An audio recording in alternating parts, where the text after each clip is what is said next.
কোটি টাকার গানে সাকিব সিয়াম মিমি সহ এক জাত তারকা। সো আজকে ধামাকাটা হচ্ছে বিশাল আকারের। এফডিসিতে বিশাল সেট, তাতে শুটিং করেছেন ডাকাইয়া ছবির একজাক তারকা শিল্পীরা। শুটিংয়ে অংশ নিয়েছেন ডাকাইয়া ছবির শীর্ষ নায়ক শাকিব খান। প্রথম দেখায় মনে হতে পারে বিগ বাজেটের কোনো সিনেমার শুটিং হচ্ছে বুঝি। কোনো সিনেমার শুটিং নয়, গানের শুটিং। অবাক হওয়ার মতো খবর এটি, কেবল গানের শুটিং, তাতে আবার অংশ নিয়েছেন শাকিব খান, সিয়াম আহমেদ, বিদ্যা সিনহা, মিম, ইমন, পূজাচেরি, দিঘির মতো শিল্পীরা। শুধু গানের শুটিংয়ের জন্য তো এই শিল্পীদের এক হওয়ার কথা না।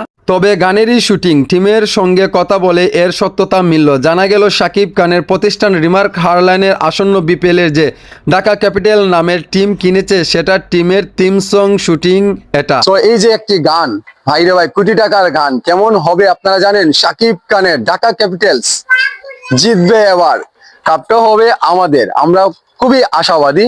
তো এই ধামাকাটা খুবই শীঘ্রই আসছে, আপনারা অপেক্ষায় থাকবেন। ধামাকাটা দিচ্ছি কেমন হচ্ছে, কারণ আজকের ভিন্ন কোয়ালিটি ভাবে ভিন্নভাবে কিন্তু ভিডিওটি করছি। সো আপনাদের কাছে এই বিষয়টি কেমন লাগছে অবশ্যই ভিডিওর কমেন্টে জানাবেন।